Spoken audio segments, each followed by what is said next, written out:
So, folks, welcome to another episode of Better You. Today, I have this amazing person which I found on LinkedIn, and she was kind enough to give me some time from her busy schedule. Her name is Ashley. She's the founder of the Better Nutrition Program. I'm actually going to let Ashley introduce herself, but the way I'm thinking to do this episode, learn more from Ashley. You know how her tagline on the website says, "Stop speed dating diets." I have done it multiple times. I'm on a journey to lose weight, stay fit, stay healthy, sleep more. So, Ashley, over to you. Just introduce yourself, and then we can start the Yeah. Oh, discussion. I love this. Thank you so much. I'm on that same journey too. Probably the only difference between us, or maybe one of, is that somewhere in my early 20s, I found myself on a 7 day goat's milk only cleanse that had been prescribed to me by a friend from yoga class who I went over to her house and let her prick my finger and look at my blood, probably in a Fisher Price microscope. And she told me that I had a worm in my gut and I had to kill the worm by doing all of this. And I might sound like an absolutely crazy person. And at that point in time, I was, but it was because it had preceding that had been about 18 years of, maybe being somebody who, like as a young kid, was cute with a belly. Then I was like a fat girl and, and trying to deal and diet and tried all of the diets under the sun. And then I finally was told I was unhealthy for the first time when I still was getting ear and throat infections and they took my tonsils out. And it wasn't until after the goat's milk cleanse that which by the spoiler alert didn't work, that I found out that my digestive system had been just didn't have what it needed to run better. I had been on tons of antibiotics as a kid, and my genetics and other experiences, other medications, living in 1980, 1990 at that time period, all of these things were setting me up for failure, really, on a weight health journey. And so going through that and figuring it out myself, which originally I thought was just a digestive journey, and I've learned more is really overall weight health. Was huge for me. And it took me from a career where I was advertising sugared cereals and hair color to becoming one of the country's leading dietitians and going all the way to, DC and the government and trying to create change there and realizing that wasn't going to happen. And finally starting my own company to bring forward and really try to scale the wins that I would see with my patients in my private practice. So that's my introduction. And I'm thrilled to be here. Thank you. Yeah, actually, this is, and that was actually my next question because I looked at your profile and after analyzing your work, it's very clear that you have a very diverse background, right? From advertising to suddenly jumping to nutrition. Personally, I was very excited to understand, how did you do it? And I also love your title, which is Chief Nutrition Mhm, Officer, mhm. right? It's really cool. And so, the way I want to have this conversation, my audience, they are mainly technical founders, CEOs, and engineers. I think two things which I learned from my own personal experience: sleep is very Mhm. important. In tech world, it's very a trendy term. Hey, oh, I slept only 4 hours. Look, I'm coding all day night. I'm hustling. I'm building this stuff. I think I really want you to educate me, educate my audience. When it comes to sleep, how why it's so important, and how to sleep better, and then we can tap into the next piece, which is more on the diet Sure. side and I love nutrition that you're side. looking at those two because they really are, they're a yin and yang. Like, so our body needs things to be energized and do its work. And then it also needs to have the recovery time where it's not doing work. So it can do like the deep clean, or it can, have these other things occur.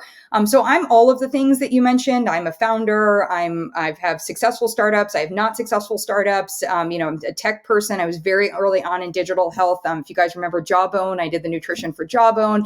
Like definitely I'm in your zone on that part. And you may or may not know this, or you may encounter me in a different way. I also consult with investors and investor groups and I've taught them to actually require an evaluation of the founder team or the founding team's health and their plan for maintaining their health through the next phase of growth when they get their investment. Because we have seen so many companies where the founders their health has imploded, where one or the other, if it's a team or, et cetera, or where they're putting such bad practices into place that the key asset, the creativity and the brain power of who they're building around and who they're asking for money to bring in is actually falling apart, right? Our technology can go all the time, right? AI can go all the time, but emotions, creativity, recovery, that's very human need on that part. So sleep is a non-negotiable. One of the things that I think has happened is, and this happens all the time in the nutrition world, is that something is like not talked about. So for example, when I was starting my career, digestion was not talked about. I had practitioners, doctors who would say to me, oh my gosh, somebody's nutrition or their their digestive health, that is not a factor here at all. And it's like now everybody's talking about digestion. And so there are like 1,000, a million, a billion different ideas of products you can take, things you can do, et cetera. So on the sleep side, I think we have right now is we're being told, it's kind of like steps, like you should walk 10,000 steps a day. Well, you should get in X amount of sleep. But the real question is how, or the other part of it is, why am I not getting in the quality of sleep? Like, why can't I construct my life in a way where sleep can actually be valued in the way that it should be valued? And I had a great conversation, be a little argumentative. I always joke, I'm not passive aggressive, I'm just straight up aggressive. And so I was talking to someone and they were giving all of these, like, it was a sleep conversation. And he's talking really great stuff, like your room needs to be cold. It needs to be dark in there.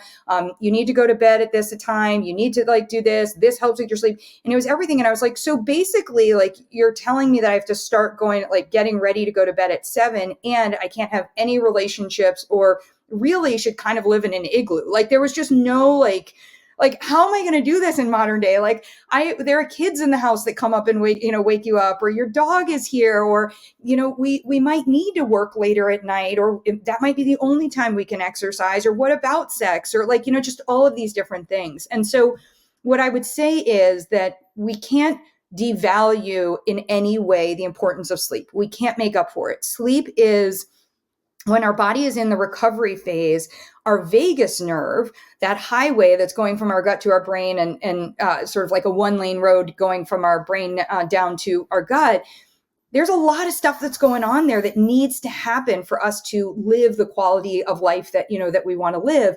And so these things need to be turned off. We need to be in the rest and digest state. So what we need to do is we need to figure out for each of us why that isn't working. So that means evaluating. And so if you're a founder and you're saying like, okay, I have certain goals, and as a result, like I've got to get more work done during the day. Maybe what you're missing is that you need it's like the who, not the how, right? That we all know, like you need someone else to come in. Like there's something, like you can't actually do all of that, because if you keep pushing, you're not going to be well enough to do X on this part. So one of the things that I do with founders is we pull apart your sleep and we look at what isn't happening for you. Are you waking up in the middle of the night and peeing? Depending on age, depending on if you've had children, depending on where your prostate is, like there are a lot of factors, but maybe you're not hydrated. Maybe we need to look at your hydration during the day. And that doesn't mean maybe you haven't drank water, maybe you haven't absorbed water. So you may be a hose and not a sponge. So we do this fun little exercise and we find out, are you a hose or are you a sponge? And then we work on helping you become a sponge, and we work on what are all the things that you're doing that could be helping your hydration or deducting from it as you go into the time when you're going to be sleeping. Can we make your room a little bit colder? Can we make your room a little bit darker? And if we can't, how can we help you and your body experience some of that? There's I remember I was listening to Smartless, the podcast, and I was laughing because a couple of the celebrities were talking about how they've evolved. Like it was like, oh, you have to have a comfy bed. They're like, oh no, the big win was like my partner and I each have our own duvets. Like why are we sharing? Like how many fights have happened where you haven't had a good night's sleep because you don't have the sheets that you want, or you have all the sheets, or whatever. Why can't we just, we don't have to create separate beds, but we could, create or maybe we do need separate beds. Maybe somebody really can't address their snoring right now and we need to work on that. And maybe we need to look at, how do I find moments of joy in my day so that by the time I come home at night, I'm not so desperately seeking some joy that I'm finding ways of creating joy that actually are deducting, from my sleep. So we could go on and on.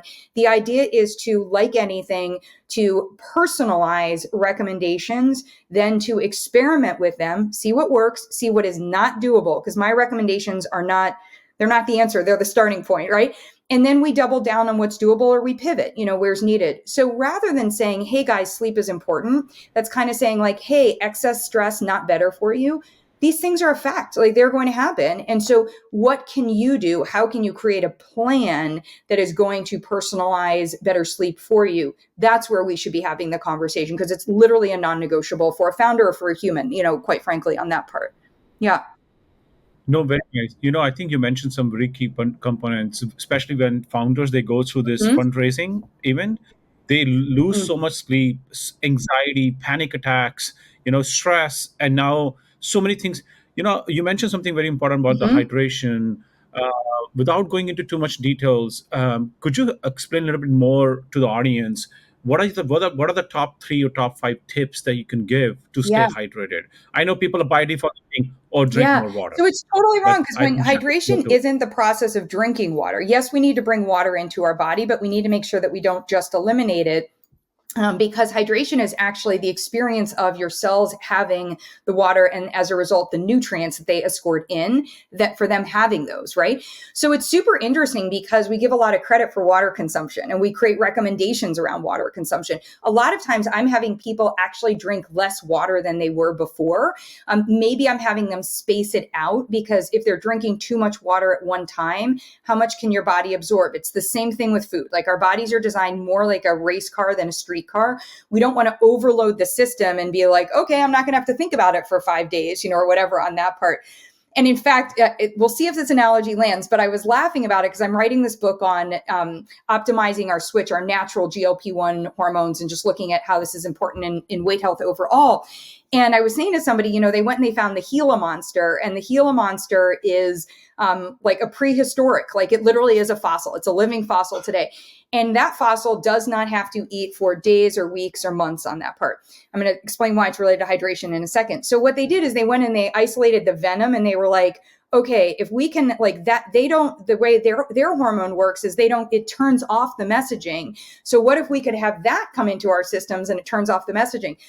So as I was writing the book, I was saying, like, you know what? I bet somebody right now is in a lab somewhere evaluating a camel and trying to find if there's a way that we can get like the hormone that a camel has, that is like, what if we just didn't have to drink water for like such a long time, right? Feel like it literally, like camel juice, we're going to be, that already exists, but like the camel hormone is like, we want it, right? Because many of us actually don't want to eat. We're just like, maybe some stuff for enjoyment, but we're like, oh, if I just didn't have to and my body could have what it needs, like that's what I'm looking for. And I think from a hydration standpoint, what we've turned it into is this whole like gamification of, we need more water, we need more water, we need more protein, we need more protein, like for muscles, et cetera. And what we don't need is more water. We need to be absorbing better. Now, there's two ways that we can absorb better. One is we can have the electrolytes in the right balance that make sure that we have some of it staying outside of the cells, but staying there and not coming out of us. And others of the water needs to come inside the cells and help metabolic function there. So that's going to be really important. And then we have to look at all of the dehydrators that exist in our world. So as much as people would love to say it, coffee, even though it's made with water, it's a dehydrator. Teas, caffeine, it's going to be a dehydrator on that part. To a certain extent, so is cacao, right? Because there's a little bit of caffeine that's in there. Alcohol, it's a dehydrator. Sugar, hydrophobic, it is also a dehydrator.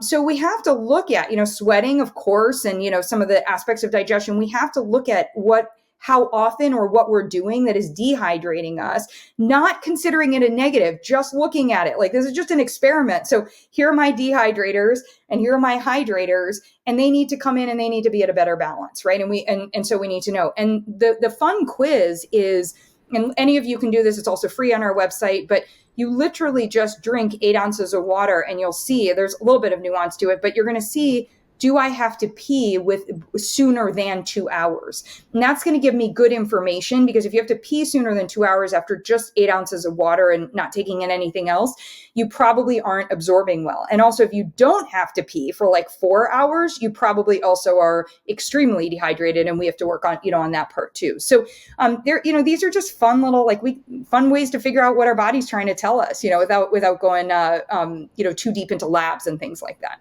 Yeah. Actually, this is actually really, really What? useful information, and I want to come back as part Yeah. of the final segment of our episode, where get how to reach out Ooh. to you and sign up for this program. But I want to actually, before we go into the sign up process, I want to understand more about the evolution of this better nutrition program that Yep. you have.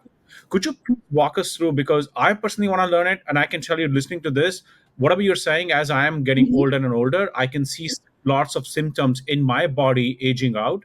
I would love to subscribe to your program, but help us to understand the evolution of better Sure. nutrition. So I started off as soon as I got off my goat's milk cleanse and figured out how to help my body. I was like, okay, I'm going to go do this for America. So I went to, I got my license. And even through my education, I was like, we got a really big problem, because nothing that I learned in school was what actually helped me. And so I knew that the medical system was set up against us. And when I was in the hospital, I saw that firsthand. The hospital that I worked, that I trained at, where I did my residency, was in County Hospital in Los Angeles. It's where they filmed ER. Like, there was not a lot of great nutrition, and there weren't opportunities, so I was like, okay, so we have to approach nutrition in a different way. Our medical system today needs a chief nutrition officer. So it is great to have a chief medical officer. I love doctors. I'm the daughter of a doctor. I have siblings that are doctors. Like, I totally get that part, but doctors don't do nutrition, because nutrition is in the gray area, and it's in the how. So they like to diagnose and tell you, and say, this is what you should be doing, but it's the question of how are you doing? And that requires us continually coming back to it.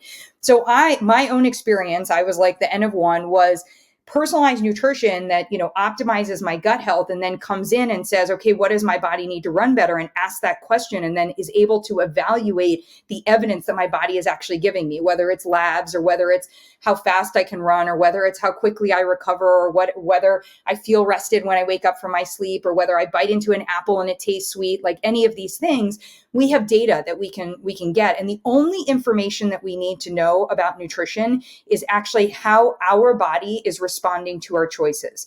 That's really important, because one of the things that so many people are suffering from today is infobesity. They're just going out and trying to learn and learn and learn and learn about nutrition. And that makes you feel like there's a right answer. There is literally no right answer, not even the one that I just gave you. The only right answer is, hey, when I try this, I get the outcome that I'm desiring in my body. And oh, by the way, I'm able to keep trying this, and I continue to get those outcomes. So when we look at it that way, I came around and I was like, okay, I'm going to be, and it was this incredible, I had a super robust private practice. I worked around the country, around the world, a lot of that. I did reality TV shows. I worked in government.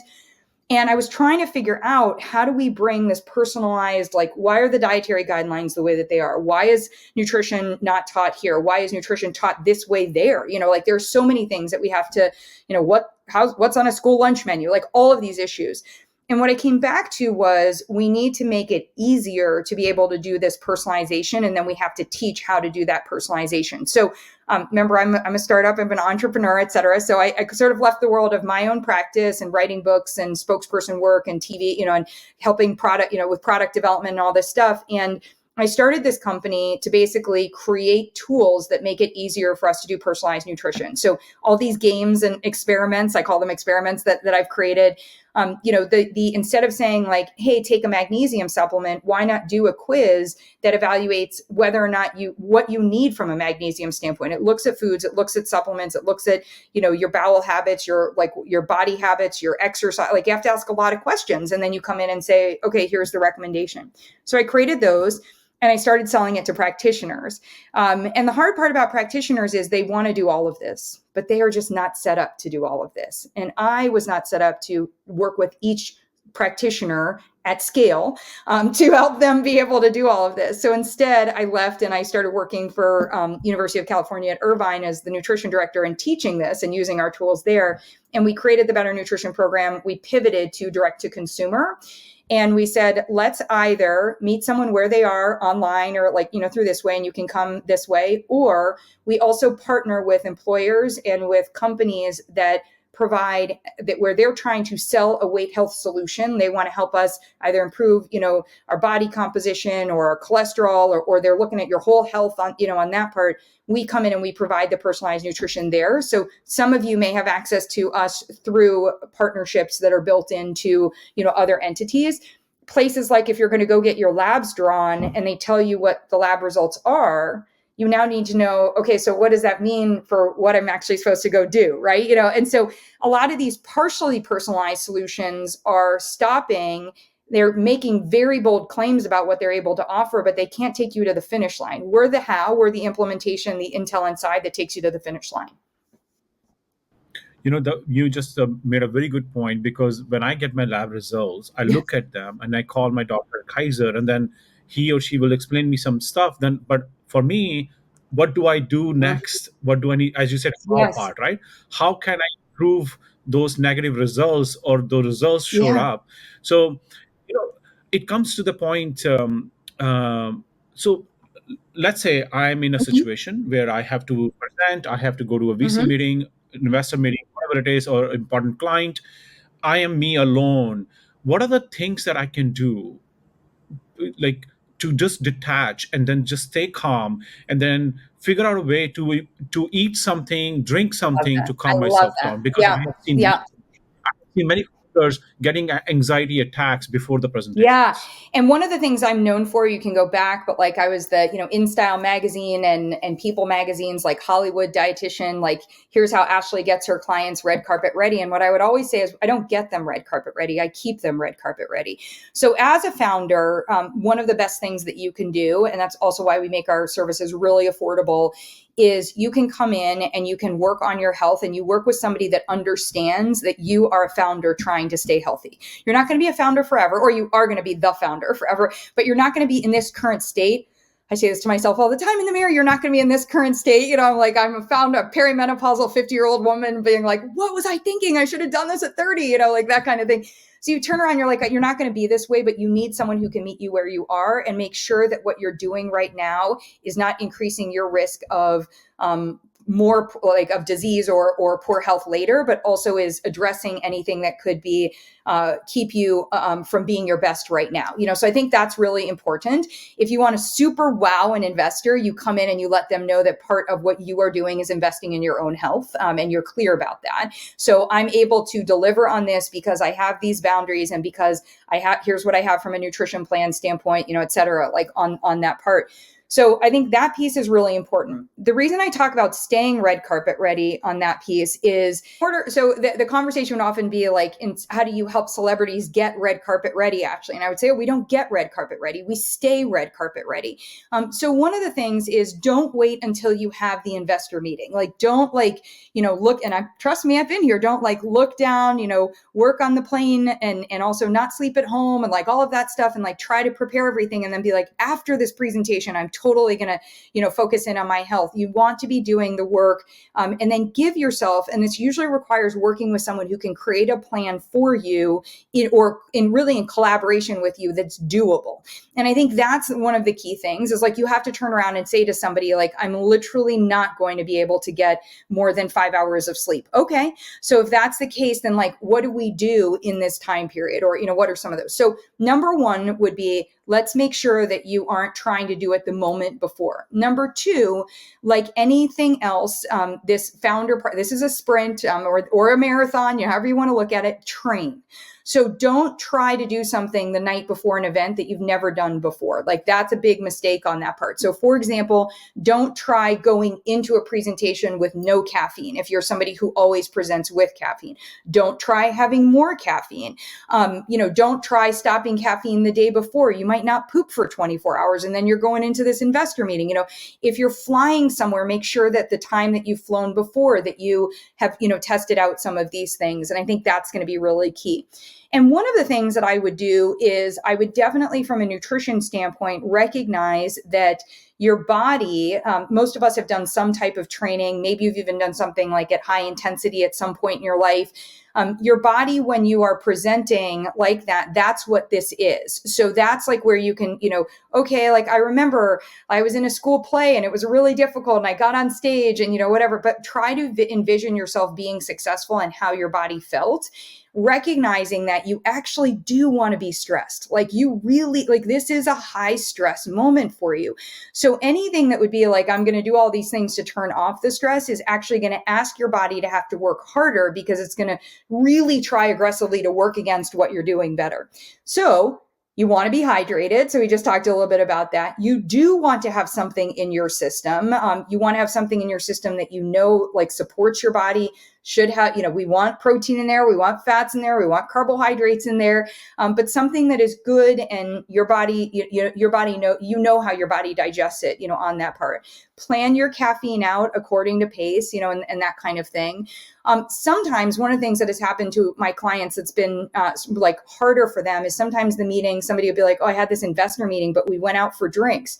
Okay, just because you go out for drinks, it doesn't mean that you need to have the drink in that moment, or order the drink, but have it sit in front of you and then have the conversation and sip on it, or order maybe a water. Don't order a sparkling water unless sparkling water doesn't make you gassy or bloated. Don't order that part, let's figure that piece out. So stay with your same plan, train for it, just like we would do for any type of a sports event, et cetera, on that part.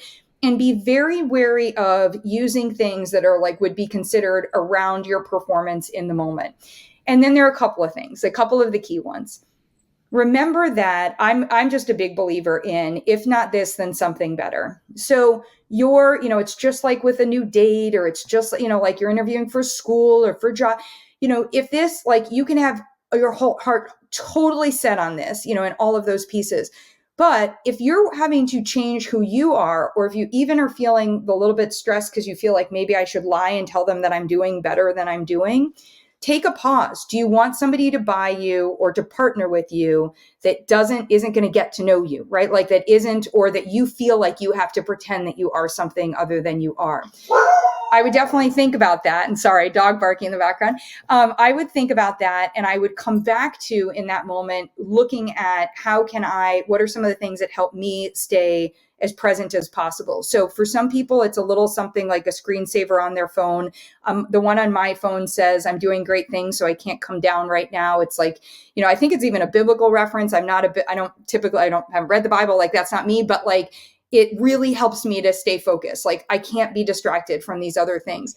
Maybe it's a favorite outfit. I have a sweater that I wear to every meeting. My friends got it for me, and it has engraved in, I think like it's bright blue, Duke blue, and it's got in pink writing, it says better, not perfect. It reminds me that like, that's like, I'm B&P like this. I'm looking for a partner that's better, not perfect. Like this is what I'm trying to do on that part. And then also breathe. Right. So like in that space, find those ways. Like right now I'm breathing from like, a quarter of my shoulder on up. Like, have I tapped into my belly for a moment? And usually when we do that, that's when the smile comes out, a little bit of the laughter, that kind of thing. So there are so many things. I also wouldn't just take it from me and hear like right now, this might be impetus here to say, ooh, I need a coach like that. Like I'm spending so much time on the content of my presentation, on the demo that we're going to show them. Have I spent that time on preparing me for this? And I think that's going to be really important for you. And then just chance, favors the prepared. Yeah. Ashley, before we go into the final segment of this episode, like how to reach out to you, how to sign up for your program, I want to actually ask you a personal question. So I was in the investor meeting with a founder, and then I noticed that two people coming out of the room, two founders, one person super sweaty, other person not sweaty at all. Yeah. And then, me being weird, I just asked them, I said, man, like, why are you sweating so much? And the other person is, what is that reaction of the body? Same room temperature, same condition. Some people sweat, some they don't sweat. What is that reaction if you know why? Yeah. So a couple of things. First of all, asking people why they're sweaty, like you were asking, like in the most honest, like I love that. And I'm sure they got that part from you. It can kind of be like asking someone their age or like looking at their belly and being like, are you pregnant? So I will just say this, like, especially for women, but also for men, because you go through this with hormonal changes. When we go through hormonal changes, we might be trying everything under the sun to like not be sweaty, like literally might have had a hot flash, or there might be, something in that moment, right? So I love that you brought this up because our bodies are all different. So we all sweat for different reasons. Like for me, when it gets cold, I actually might sweat a little bit more. So that might be different, than somebody else on that part.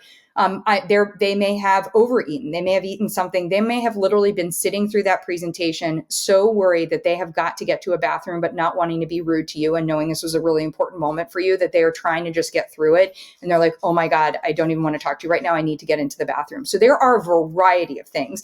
They could be adjusting a medication and they're going to have to say to their doctor, it was so embarrassing. Like this medication wasn't adjusted right. Like I'm not at the right dose because I'm sweating, like that kind of thing. So there are a variety of reasons. Remember, the body is sweating too because it's always trying to calibrate and stay at a better temperature.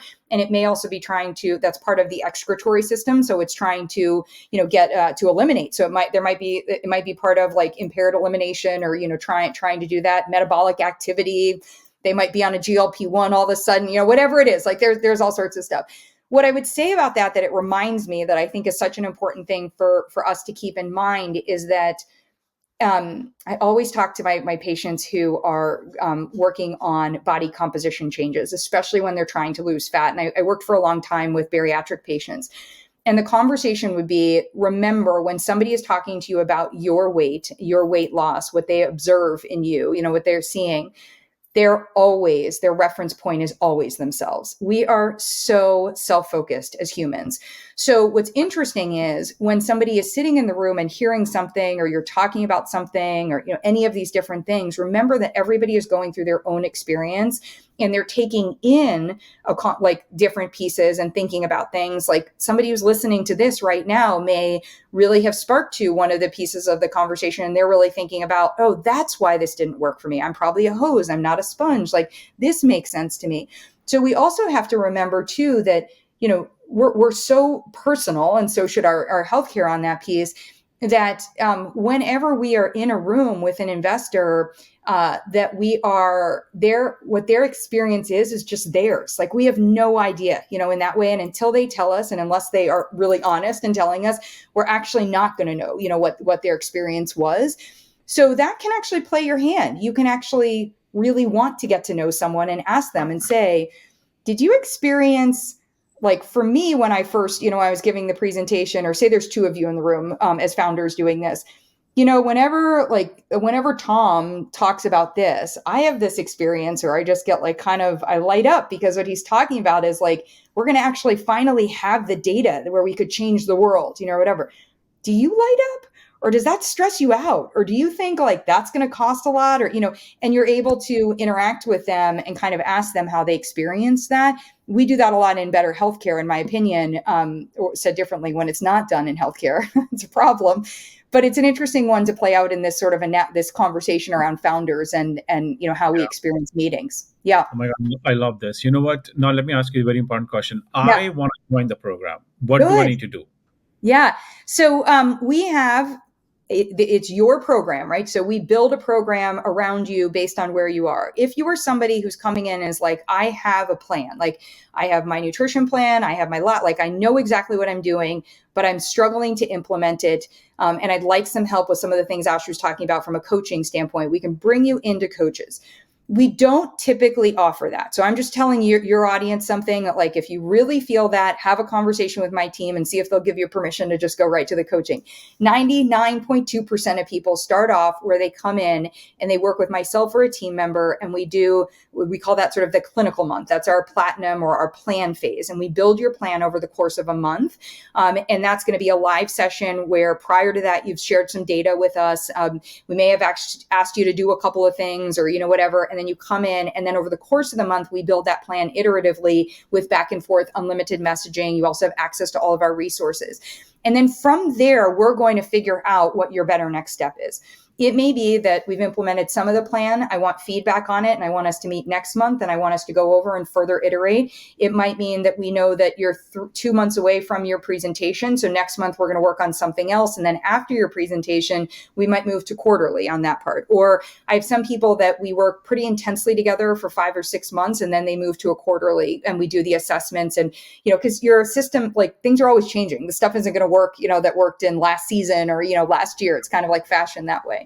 So we would do it that way. And sometimes it means we also are suggesting labs that you get done, or sometimes we're, saying, hey, these supplements would be better for you, or the ones you're taking actually aren't better. We go in. Sometimes it's wear a continuous glucose monitor. Sometimes it's get an Oura ring. Sometimes it's more zone 2 training. Sometimes it's you don't know what zone you're in training. Like, these different things. One of my favorites is when we implement our joy assessment. How do we have more joy in our life? Because joy actually contributes to being healthier, not just to enjoying life better. So we meet you where you are, but 99.2% of the time we start off with a plan on that part. And you can just go to the website, you sign up. Our old messaging, it's called Platinum. Our newer messaging, it's called the personalized plan. So, it's up to you on that part. And we do that for $249, or if you catch us with a coupon, it might be a little bit less than that. So I try to make it be less than what someone's insurance premium is for the month, which for most of us is like falling into that zone. And with the option to at any month, not, it's not one of those that you're locked into for a year or for, several months or that kind of thing. Yeah. Thanks for asking. Yeah. Yeah, that's brilliant. I'm looking at your website right now, but it's called thebetternutritionprogram.com. Yes. And as I said, right, the tagline is so cool. It says stop speed dating diets. And we go through this peak times, low times, up times, and sometimes you lose, you gain, you drink a lot of wine, whatever the reason is, right? Yeah. I am looking at this, how simple this platform is. I can just go in, I can start the membership, and I can just start educating myself. It's brilliant what you The have done. only giggle in me is we were told by someone on our marketing side to not keep that tagline anymore. We're moving into how to feel better, feel more confident, feel this. And so now I'm like sad because I love the stop speed dating dieting. So we'll see where we net out on that part. But I love Yeah, that you look, yes. the new year is coming, and a lot Yeah. of people start this stuff, especially after December holidays. Yes. Yeah. And a lot of people also break up or start new Yes. relationship in Good the time. point. This speed Really good dating is point. good. Yeah. Yes. Yes. Yes. We'll keep it for now for you. Thank you. Yeah. Yeah. Ashley, thank you so much for showing up here, and hopefully I can meet you someday in person. And if we don't talk before holidays, happy holidays, enjoy the holidays, and hopefully we'll talk again next year. Thank you. And I just have to say, I am so proud of you for stepping into a space of maybe discomfort and fear and saying, like, hey, what do I want to put out there into the world? Because, the ability, I know from my work, the ability to help one person, get and feel better, and just what you're doing. And then also the double side of getting to, I love to learn from so many people. So, I get to learn from you. You get to learn, so this is just great. You're creating a wonderful resource for people. So thank you on that part. I love it. Ashley, thank you. Thank you. See you. Bye. Bye.